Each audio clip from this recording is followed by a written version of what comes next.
The future of progressive radio. This is the Dean Obadala Show on Sirius XM Progress 127. There's so many real issues.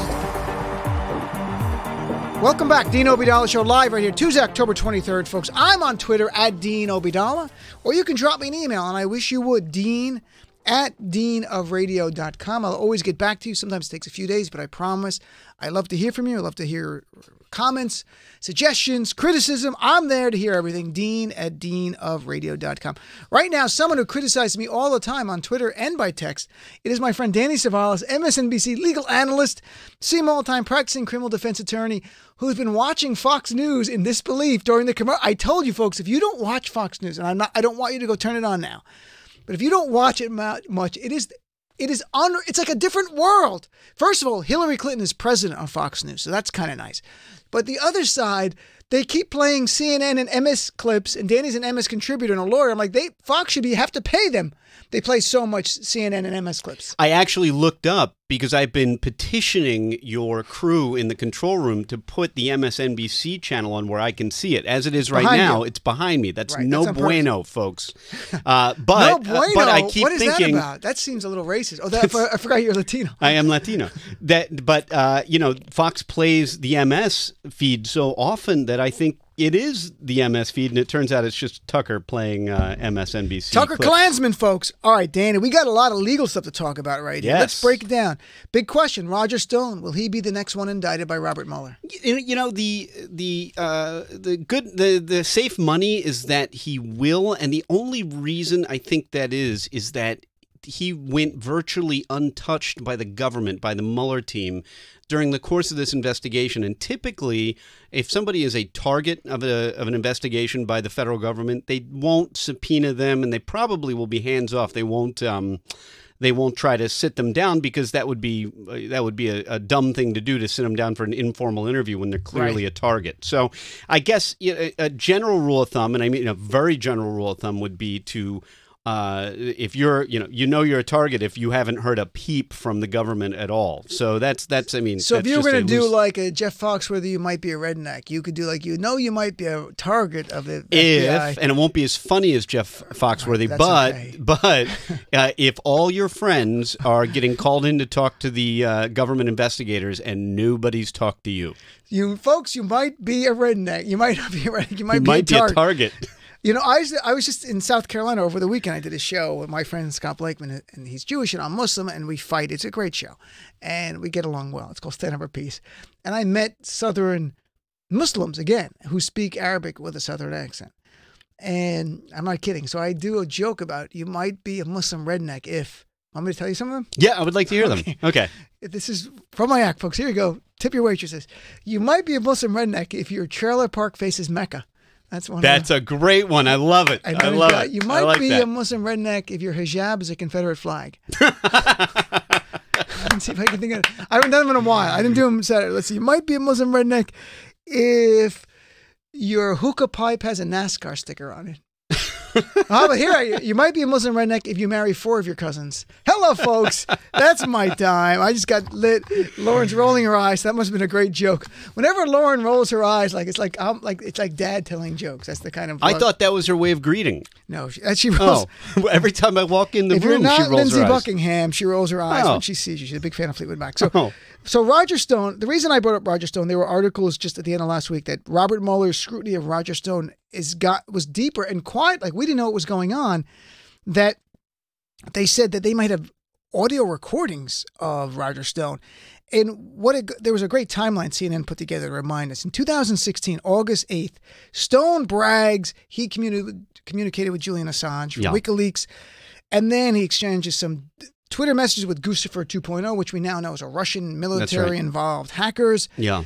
And Stone goes on later to brag on October 5th, 2016, to remind people, almost 2 years ago now, tweets, he's payload coming from Assange and WikiLeaks, bad news for Clinton, and then 2 days later, WikiLeaks releases the first batch of Podesta's hacked emails.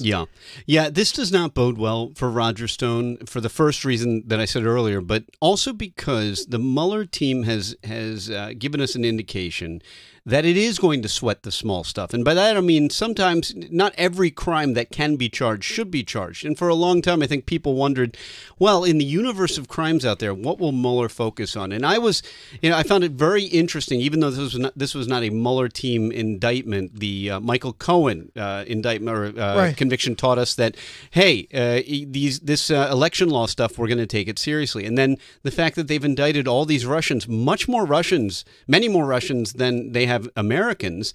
Now, they'll probably never be brought to justice. So what's the point? Well, I wouldn't call it sweating the small stuff, but it sends the message that even if they can't bring these people to justice, there was a violation of the law in Mueller's opinion, in the Mueller team's opinion, and that's why they've indicted. So with that in mind, we start looking at Roger Stone and all of these things that were clearly on the record that you could argue he bragged about, that I think the Mueller team could fit into the definition of several different potential crimes.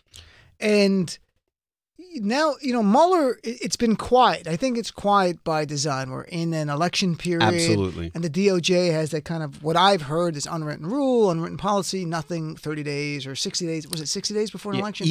Even if they didn't, it's 60 days, but even if they didn't, the events of the last 2 years would create that informal rule in the wake of James Comey and the mishigas that resulted from that. That's an Italian word. Mishigas.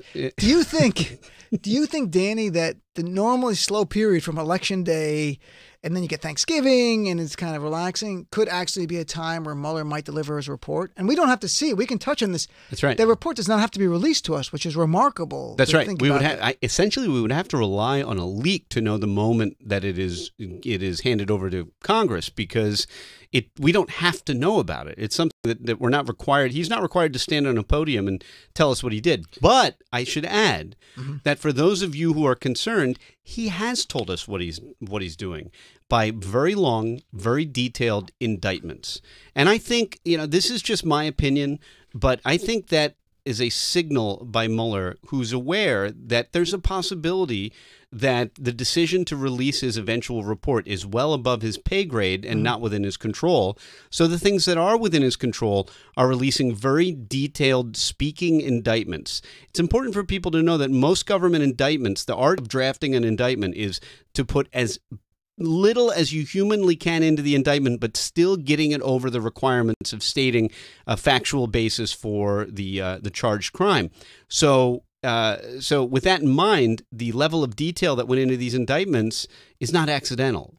Government attorneys, U.S. attorneys, pore over these indictments and the wording of them. So it's no accident that they were so wordy. I want to go back to something that we just touched on slightly, sort of informally, but I don't know if people are aware of this. I think they get the sense Mueller does a report, he hands it over, and America gets to see this report. No. And that's not, tell people, make it a very specific answer to this issue so people understand. What are the obligations and what are the likelihood or what are the obligations of Mueller with his report? And we are essentially not entitled to see this report, even though our tax dollars went to paying for this report. So explain a little bit so people understand. The report, and actually you can jump in if I miss a procedural element, but I believe the report goes to Rosenstein, and then from there he makes a decision what to release to Congress. I don't know how the procedure for how it gets sent to Congress, who it gets sent to, but the bottom line is that it's wholly outside the constituency's control whether or not they want to see it, whether or not they can see it. Rosenstein could, as I understand it, release the entire thing if he was so inclined, but he's don't forget, he is acting in the Trump administration, and I don't think that's something that you can consider a gimme. He might not do it at all. We may not see it. It's unbelievable, folks, to think about this, that within the scope of the regulations of the Department of Justice, we might never see the report, even if in that report he recommends articles of impeachment. That's right. That's right, because, he could do that, and we may not know it unless it's made public by people outside of the Mueller team. Or it's leaked. It could be leaked. On some level, there's a chance that Robert Mueller is waiting for this midterm election to be over and see the results as a practical matter. That's right. Because if he gives the Rosenstein, and even if Rosenstein gives it to the Republican-controlled Congress, nothing's going to happen. Let's say even they recommend articles of impeachment. At least you give it to the Democrats and they can make a choice if they're going to go forward or not. Because it's simply like Kenneth Starr simply recommended, and I read the articles of impeachment, and he recommended certain articles of impeachment. And Congress then, because they were Republican control, were very, very happy to act on it. And they acted on it, and they made it public what the articles were. And they did impeach, hence, AKA indict President Clinton on those very charges. Right. It's remarkable to me when I was reading this that we're not entitled to see it, that we won't, as a matter of course, see it. I couldn't believe it. I had to read it over more than one place. I'm like, I can't believe this. And that's true. That's right. That's right. Because it's not the special counsel's duty to report it to the world. The one prior experience we have in our lifetime is Kenneth Starr. And that was made public. We all did learn about it. I believe it was a neatly bound report that everybody could go read. And I think it was actually sold in bookstores. I may be remembering that incorrectly, but I'm pretty sure it was sold in bookstores. So I think that's something people should know, that we may never see what the report is. And I think, you can always rely on the possibility of a leak, but that's not the point. I mean, for those people who want transparency, it's going to be very disappointing if they don't hear what the results of the report are right away. But you can take solace in the fact that there may be a number of indictments that may leave very little secret about the report. That's the really interesting thing about this to me. When you say that, okay, we may never see this report, that's true. But what if Mueller came out with 3 or 4 100-page unsealed indictments that lay out in excruciating detail everything that certain people did, and including the president, possibly even as an unindicted co-conspirator, with sufficient detail that there's no doubt in our mind what happened. So, I mean, for those of you who are concerned, Mueller has indicted plenty of people so far. He may continue to indict people. You might expect this would follow the rules of any fireworks show, which is there's going to be a finale with a bunch of indictments. Did you say finale? Finale. Is that a French pronunciation? Finale. I thought it was finale. Finale. I'm from Jersey, and we say finale. Well, you guys say a lot of things. You're very snooty, Danny Cevallos. You don't understand. Danny comes in with a rider, and he wants his 1972 Lafitte or something like that. That's right. Well, in fairness to me, Lauren asked if you wanted anything to drink, and I thought, well, I would like something to drink. Right. And I want something soda. Gluten-free. Which I'm never going to get my soda because I don't rate around here. So, folks, here's the bottom line. We may never see the report, but we might see indictments, and everyone listening wants to see indictments of Donald Trump. I know that. And Donald Trump Jr. I've never rooted for a son to be indicted before in my life. I really dislike this kid. But in a way, haven't we such a dick. I know that. In a way, haven't we already seen essentially, for me, the earth-moving moment was the day I was standing outside of the Southern District of New York, and Michael Cohen, essentially, it was placed on the record that Michael Cohen was charged with and pleaded guilty to essentially being involved with the president, who was essentially an unindicted co-conspirator. We forget because so much news has happened since then, but that to me was a watershed moment because it was essentially a co-conspirator admitting in open court to conduct that was illegal. And, the only reason that we didn't freak out more is that most people aren't familiar with the election law violations as a crime, but it's a crime like you can imagine any other. And it's one of the ones that when I went through and I made my little mock trial of convicting Donald Trump and sending him to life in jail, that was part of the thing I did in my apartment. It went really well. I won every argument, every motion, every objection mine was sustained, and denied against those who were against me. So, do you think this is pure speculation, but based on your experience as don't a let that defense stop attorney, you. Right? Do you think we're near an end of? Because, Robert Mueller wants Trump to answer questions. He might agree to those in writing, which are just BS. We know as lawyers, they're going to be garbage, folks. I used to answer interrogatories on behalf of my client, and it was simply like, objection, blah, blah, vague, ambiguous, but in not waiving that, notwithstanding that objection. Right. Notwithstanding the aforesaid objections, and to the extent one understands the request, plaintiff responds. Right. Yes. And the answer is no. Right. Kind of exactly. Or whatever it might be. It's BS. But I will say this: when I look back at Kenneth Starr, the deposition of Bill Clinton was just about the last thing he did. 30 days later, the report came out. That's right. So and he might not be following that at all, but I would like to see this done and I'd like to see a report in January. That's what I'd like to see with a new Congress. And I sure hope it's a democratically controlled House of Representatives, just out of fairness. And I'm not sure if they should try to impeach him or not. I so wish they would just indict Trump, but that's different. So, all right, let's take a break. I want to come back. There's a lawsuit that many progressives know about, or at least have heard about. And I wish we had covered it earlier on my show. It's a lawsuit by various states, New York State, and advocacy groups against Wilbur Ross, who's in the Trump administration on the census questionnaire. And they want to ask, are you a citizen or not? And there's a lawsuit against Wilbur Ross, and the Supreme Court just decided Monday on one part of this lawsuit. They got very little press. So we're going to talk about that when we come back with more. Danny Cevallos right here on the Dean Obeidallah Show. You're listening to the Dean Obeidallah Show, where we crush Trump's lies every single day. On Sirius XM Progress 127.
Welcome to the Dean Obeidallah Show on Sirius XM Progress 127. And welcome back. Dean Obeidallah Show. We're live Tuesday, October 23rd. In studio with us, our friend Danny Cevallos, MSNBC legal analyst. So, Danny, there's a lawsuit against Wilbur Ross, who's the Secretary of Commerce under Trump. And in the proposed questions for the 2020 census, he wants to ask, are you a citizen? First question, Danny, let me ask you, for the census, when they're counting people, does it matter if you're a citizen or not a citizen? It doesn't. That's a great question. It doesn't. I know the answer. I never ask a question. Yeah, right, right. It does not. I see what you're getting at, but it is not required under the enumeration clause. The only thing that federal law requires Wilbur Ross to do as the secretary is to take a decennial census, which means every 10 years.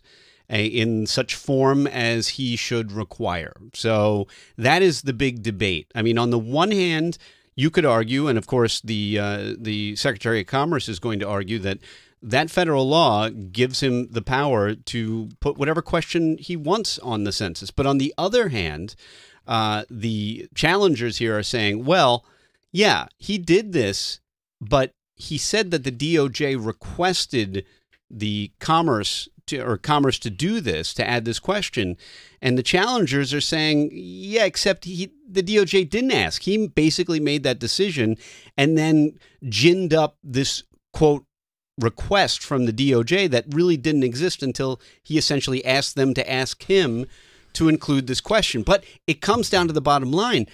Does this really matter, this subterfuge, if the Secretary of Commerce has that plenary, unfettered authority to add questions, whatever questions he likes, to the census? Well, let's go back to a little bit why this lawsuit's going on. Because up to now on the census questionnaire, they never asked, are you a citizen? What? That's not true. Or what? For a long time, up until 1950, with the exception, I believe, of the year 1840, and I apologize, Michael from the Bronx, if you're fact-checking me. But I think with the exception of one census, for many, many years, up until 1950, citizenship questions did appear on the census, and since that time, they have several times appeared on the, and I guess they're regional questionnaires that are not part of the main census. I think they're those sort of specialized test questionnaires. Let me rephrase that. Since 1950, okay, these have not been on the, and the reason there's a lawsuit, folks, against Wilbur Ross, that organizations like the state of New York and other states, and advocacy groups like the New York Immigration Coalition, which I have friends involved with, is they fear that the goal is to intimidate people who are not citizens not to fill out the census form, so that in urban areas that you'll undercount the population, which in turn results in your congressional representation. This is why it all matters. Right. So that New York is probably going to lose 1 or 2 congressional representatives, and that's no matter what, but they're afraid they might even lose a third if non-citizens are fearful of filling out the census thing that goes, oh, are you a citizen? Like, oh, they're trying to catch me, or who knows what's going on. Yeah, it's not unlike, you know, in principle, it reminds me a little of voter fraud, because if Secretary of Commerce has the duty to conduct a, quote, census, if he includes questions that scare everybody off so that they don't fill out the census, is he fulfilling his obligation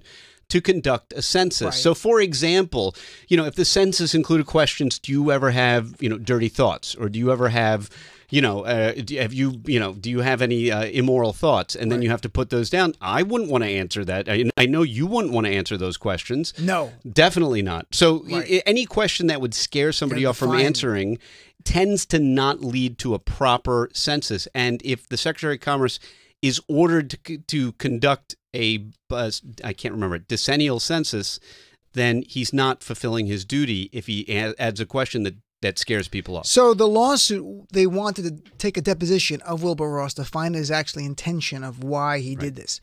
So what happened on Monday, folks, yes, the Supreme Court, that Supreme Court ruled they temporarily blocked a court order because a lower court judge had ruled that Wilbur Ross, Secretary of Commerce, had to sit for a deposition. And my friends at the New York Immigration Coalition who are involved in this lawsuit, I just talked to one a few weeks ago, were so happy and looking forward to this deposition because they were going to find out, and they figured they would get him to admit somehow he did this for political purposes to intimidate people so they didn't vote. You're never going to get him to say that, but that was their dream. In any event, the Supreme Court Monday ruled they can't depose him. Temporarily. They put a halt to it. Now, I should add that the procedural status of this case is so convoluted and so hard to follow. You know, in the law, as you remember from your days as a lawyer, or now you're a recovering lawyer. 1950s, the last time the census had citizenship questions. And I stopped practicing law after that. So you may remember that, you know, every case has a procedural history, and that's how the case wends its way through the courts. And this has a very, very complicated procedural history, but the basic gist of it is that the lower courts permitted discovery. They basically said that you can ask the Secretary of Commerce questions. Now, there are rules because almost anybody can file a lawsuit for almost any reason, assuming it doesn't get thrown out on a motion to dismiss.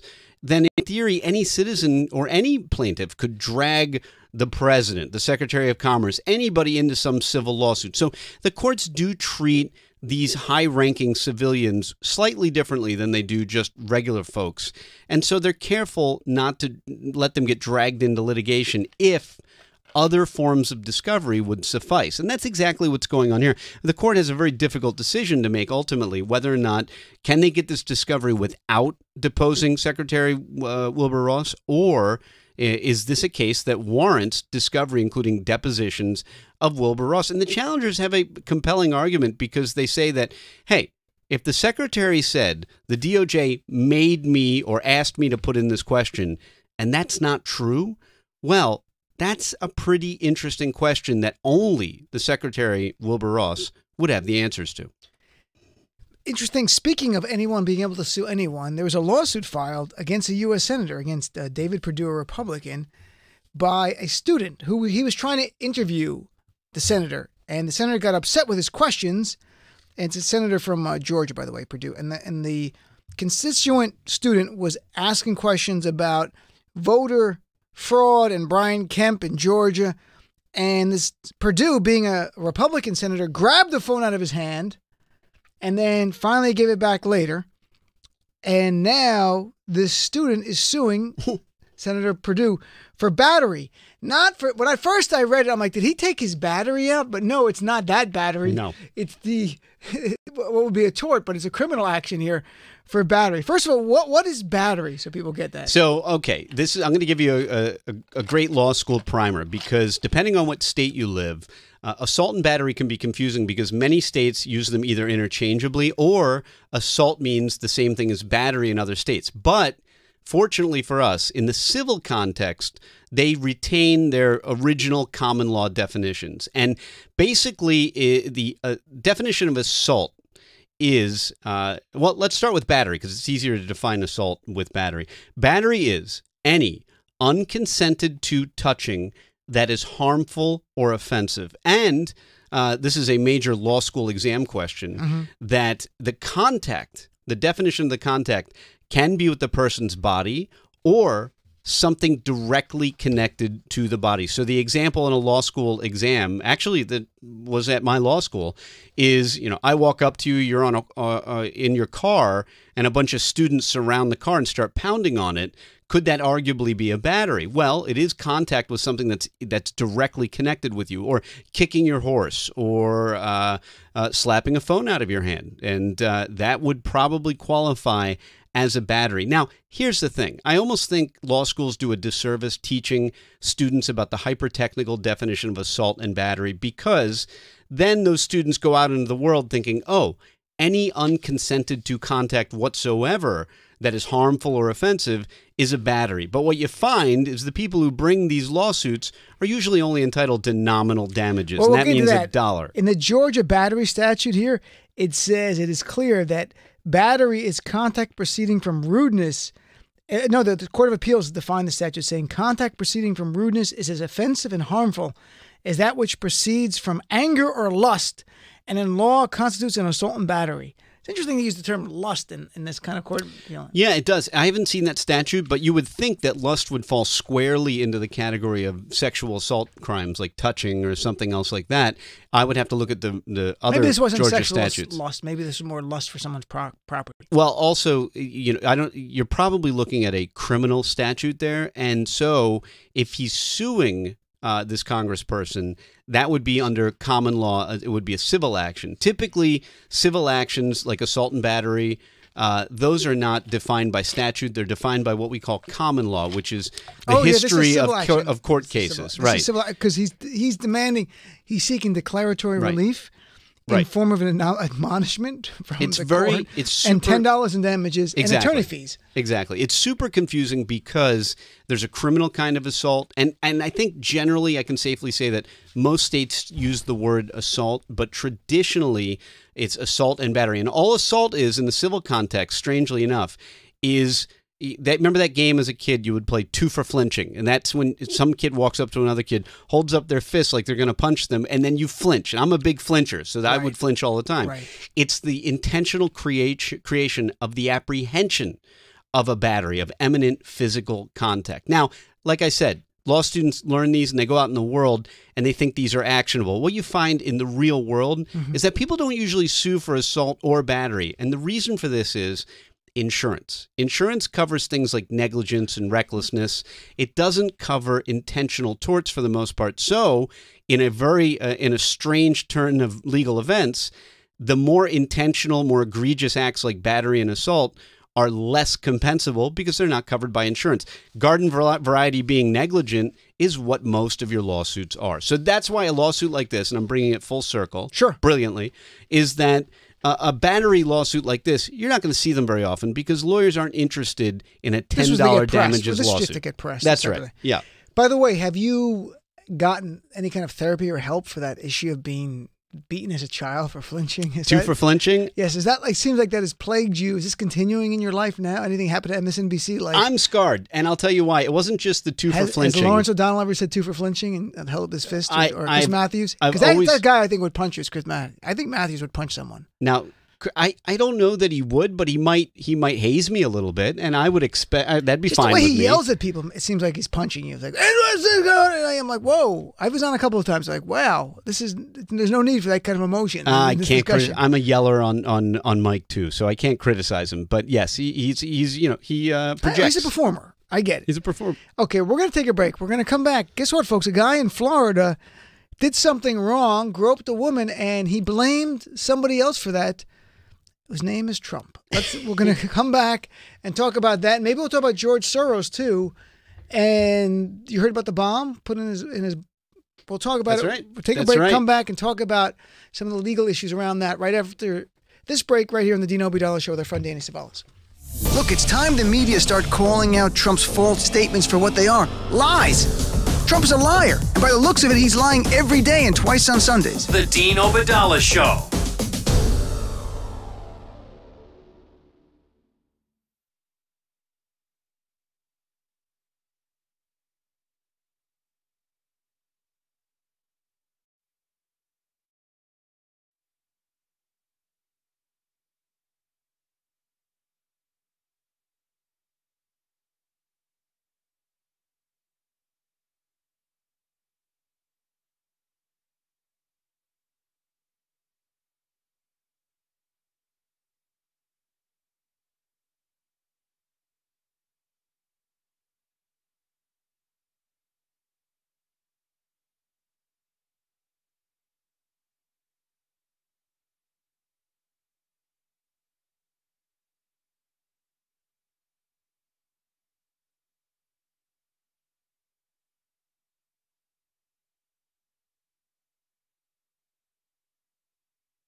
Welcome to the Dean Obadala Show on Sirius XM Progress 127.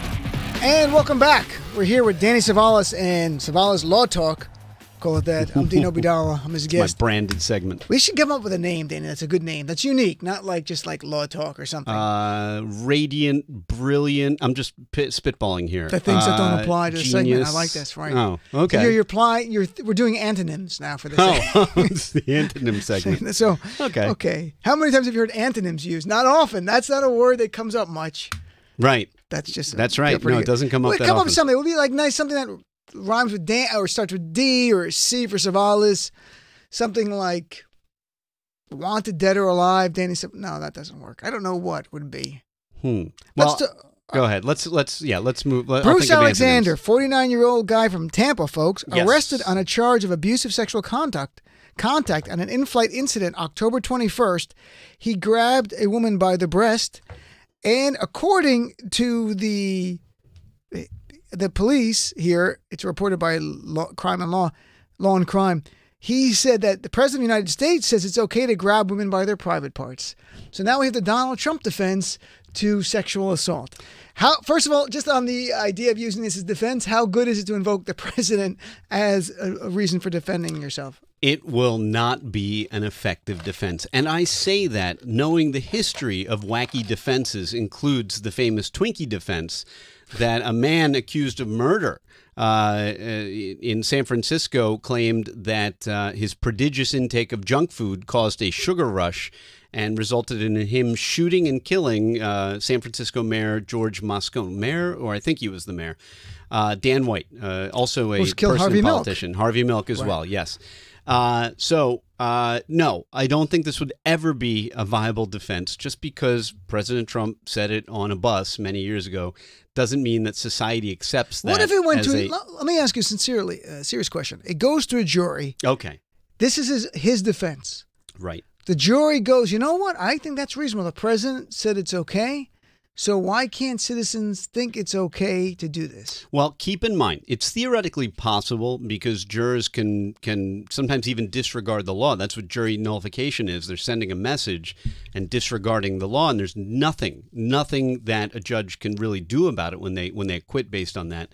But something to think about is that this would not be part of the judge's jury charges. The judge gives the jury very specific instructions about what they can and cannot consider, and I would expect the prosecutor would move basically to limit any reference to this kind of defense. If it came as a surprise, you would see the prosecutor leap and object to it, and it would probably be sustained. So I don't think any prosecutor would sit for any defense attorney raising this as a defense, and they surely would never get it as a jury instruction. So I don't think it's viable even to refer to it because I think it would be objectionable. But hey, defense attorneys have to try what they think they can try. Well, Trump might pardon the guy. I mean, that's always possible. Right?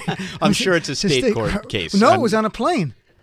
Oh, so it's probably going to be federal. Okay, right? All right. So Trump might be like, Bruce Alexander, I pardon you, and now you're part of my administration as well. Oh, my God. This is the kind of people I want working for me. Now, the flip side is there was a bomb, and people may have heard about it, and made more news this morning, kind of faded quickly, I'm not sure why, but an explosive device found in the mailbox of George Soros in his house in New York State. He had many homes, obviously, he's a billionaire. Right. And the news was showing, well, Trump just earlier in October invoked the name George Soros, and other Republicans have countless times invoked George Soros as paying this caravan and supporting everything that's bad in America. George Soros, George Soros, George Soros. I know one tweet does not make you criminally responsible for somebody going out and doing this. At what point, though, is it actually, can you expose yourself to legal liability for the actions that someone else did? Well, you have a First Amendment right to speak without government interference, and there are limitations. But they talk about any incitement to commit some criminal activity has to be a real direction, a very specific direction for people to really go out and commit a very specific, immediate crime. It's not enough to say, let's throw the bums out, or let's, or lock her up. Right. Lock her up is probably not an incitement to actual violence. But you have to take into account that the president is no ordinary speaker. What the president says, he's the one person that we all participate in electing nationally. There's no other person that we do that other than, you could say, the vice president. So his words, he's in our form of government, he's the one person whose words can have immediate legal effect. And it came in second place. So, I mean, it's kind of, he's got a lot of, he's right, an important exactly. guy. So he has this incredible power to rule by fiat in the form of executive orders and other things. So maybe there is a different standard, at least a moral standard, for what the president says. So yes, I think that even it can't be a general call to action, but a very specific, go If get so-and-so. If Donald Trump said, punch that guy, he's at a rally, and some guy's being difficult. I think he did say that. And Donald Trump says, punch that guy in the face. Literally says, I wish you would punch that guy in the face. And that guy punched someone in the face. Right. What happens then? Well, that did happen. Right. And I don't remember what happened, but legally. But my thought back then was that was a very actionable, potentially actionable statement. Because if he said, I hope something to the effect of, and I can't remember, but if it was, I hope they get him and beat the hell out of him or something like that. Right. If that's what he said, that to me is a direct incitement to commit violence. And I'm sure here's the problem with First Amendment cases is that no two cases are alike. They're like snowflakes. They're like solar system. Every single First Amendment case is different because context matters. Mm-hmm. And Trump is already, we just saw this when one of the Michael Avenatti cases was dismissed by a court, that court has already observed the rule that, yes, fiery rhetoric can be protected speech. And if it's understood to be political rhetoric against a political type enemy, then it's even more protected speech. So, I mean, ultimately, my feeling about these First Amendment cases is when I try to figure them out, my head starts to hurt. And what I've told myself for several years now is that when a First Amendment case comes to a judge, he or she can decide one way or the other and flip a coin and find all kinds of case law and precedent to support either yay or nay on whether or not something is protected speech. It's interesting to think about if a president could actually be held responsible. Because if a private citizen, if I told someone to go beat someone up, I'm a co-conspirator in the crime, am I not then? Criminally? Yeah, absolutely. Yeah, you're an accomplice. If you agree to carry out some unlawful objective, assuming you can't show that it's a joke, that you really meant it, that you really intended to commit a crime, then yeah, you're a co-conspirator, and co-conspirators are on the hook for everything that every co-conspirator did. So the classic example is the guy who's the getaway car, driving the getaway car. He didn't shoot anybody. He didn't even go into the bank, but he's equally as responsible, including if one of the co-conspirators unexpectedly shoots a teller. I mean, and it goes back to what we talked about earlier about Michael Cohen. There's no doubt that Michael Cohen, under oath, implicated Donald Trump in crimes. Yes. There's zero doubt about that. Now, you've got to prove it. But the assertions there, it is evidentiary. It was said in court under oath. I don't, if Donald Trump was not president, I assume there would be a vibrant, robust investigation into and I think we talked about this before. They would not even had Michael Cohen say that under oath until they completed their investigation. They would have brought in Donald Trump if he was not president, if he had lost the presidency, and still they were prosecuting Cohen. They would have just brought Trump in and said, right, "What's going on here, buddy?" Or done whatever investigation they were going to do and maybe just indict him. Right. And remember, Mueller's mandate is to investigate Russia interference in 2016. So, I mean, you could argue that Mueller has little involvement in an election issue that involved paying off a porn star, and that's probably why it's at the Southern District of New York. But if Michael Cohen implicated the president in a crime, see, the thing to me was, the big question I had when Michael Cohen was facing legal jeopardy, and he still is, was this. Okay, it's technically a crime to give anything of value to a campaign, but is the government going to take what is not a very direct case of a contribution because, okay, you paid someone off to keep quiet, but arguably that was for your marriage, and arguably it's an in-kind contribution. Is the government going to take that seriously? And the answer after the Michael Cohen guilty plea is absolutely. Right. And that was really important. All right, let's take a quick break. We're going to come back and chat some more with our friend Danny Cevallos right after this on the Dean Obeidallah Show. Dean Obeidallah Show on Sirius XM Progress 127.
The Dean Obeidallah Show on Sirius XM Progress 127.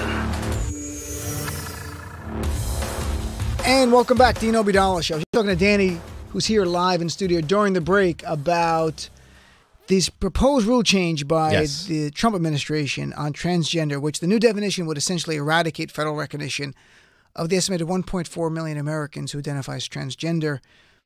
And because it's going to say whatever you're born, that's immutable. It can't change no matter what. They've already done their best to try to ban transgender Americans serving in the military and roll back and legally challenge civil rights protections for the group embedded in the nation's healthcare law. Let me give you some historical context and see if it gives you some perspective.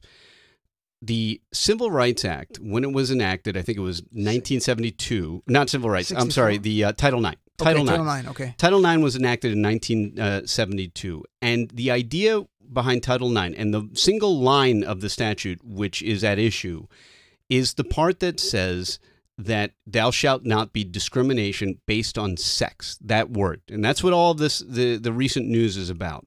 So you fast forward to the Obama administration, which, now understand, the statute has a rulemaking provision, and that rulemaking provision requires signature accountability by the president. Now, during Obama's administration, there was not a new congressional enactment. There was no amendment of the law, the word sex.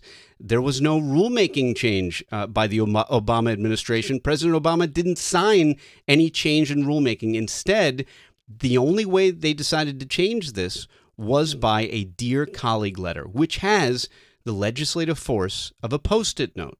So, with that fix in mind, nobody should be surprised that a Republican president of any kind, forget Donald Trump, can just rip off that sticky note, that Post-it, and bring us back to whatever the new sticky note says. And because we're using this Post-it note, Dear Colleague method of changing federal policy, we should not be surprised at all, because the next president is going to be able to put a new sticky note and change policy this way. This is not the right way to legislate, to take a law that was originally designed. You would agree with me that in 1972, when people spoke of the word sex, nobody was thinking, including legislators, about transgender, correct? I would assume not, unless there's something in the legislative history that showed that was debated. Well, I think it's safe to assume that I tend to agree with you. The original mission of Title IX was to remove barriers for women in higher education, and that was the mission. So now we shouldn't be surprised when there are some hiccups. So we need a law. We need a federal law. The same way the Civil Rights Act, I think, from '64 should be amended to also protect sexual orientation, and it does not as of now. And Democrats like Congressman Polkan's on tomorrow, and others have tried to push for that and won't move through Congress. There's no doubt that you should be protected for your race, your religion, ethnicity, and I believe sexual orientation as well. But the real world, if you believe that, that's great. If you believe that, that's fantastic. And I would like to see it passed by Congress. And you would like to, exactly. Right. And that's the only thing, is that when you look at. But let me read, because I brought this up because Carla, who's been on the show before, who was on my panel on transgender Americans, just emailed me. And Carla emailed, and I want to read some of the email, because this is a real world impact of reading in the New York Times that the Trump administration wants to essentially eradicate federal recognition for transgender Americans, saying you don't count, that you don't matter, that you are not even, you're just nothing. You're a statistic on a piece of paper that means nothing to me, and we don't care about you. And Carla said, I'm Carla, and I was on your panel here, and says, a former centrist Republican, I beg all people who believe in human rights to vote their conscience. Indeed, I just voted as I never thought I would. I voted for the Democratic candidates in the Nevada early vote. The spineless incumbent Republicans who seem never to have supported transgender Americans now are card-carrying lemmings of the party of Trump. I feel my very existence is being threatened by them with a new memo on the New York Times reported Sunday. I am so demoralized. And that, Carla says, funny but in a weird way, the only savior of the true party of Lincoln is depending on the Democrats to save it. God bless and protect you. But let me just say that a good way of thinking about this is not that the Trump administration is rolling back, quote, federal recognition. This is something that's very recent, and all it is the Obama administration taking a 1972 law that addressed sex, meaning women, I understand what you're saying from a legal point of view. We hereby say that this word sex means transgender. I'm not debating, I'm not disagreeing with you legally, what we're talking about. We're talking about even an action and the human impact of hearing this. And that's why I wanted to read Carla's email that I just got a short time ago in the last commercial, out loud, most of it, because all of these decisions, a Muslim travel ban has a human impact. Even if it doesn't ban me or my family, I'm Muslim. It makes me feel like I'm not wanted in this country. Right. When you say this about transgender Americans, the same thing, and military, and demonizing Latinos, and mocking the disabled, all of this has a human cost. Right. But Danny, I want to how much time do we have? About 20 seconds. Okay, I just want to do a very quick poem. You may have heard it before. It goes something like this: 99 bottles of beer on the wall. That's not even a 99 poem, bottles. Wait, I'm just getting to the good part. Closing part ever. Danny, thanks for coming in. 98 Check bottles out Danny on MSNBC. We'll be back tomorrow. Congressman Mark Polkan will be with us. I know that, and some other great guests. Have a great night. I'm on Twitter at Dean Obidala or Dean@deanofradio.com. Drop me an email. How are you getting people out to vote? 2 weeks from now, Election Day, Judgment Day. Be back tomorrow.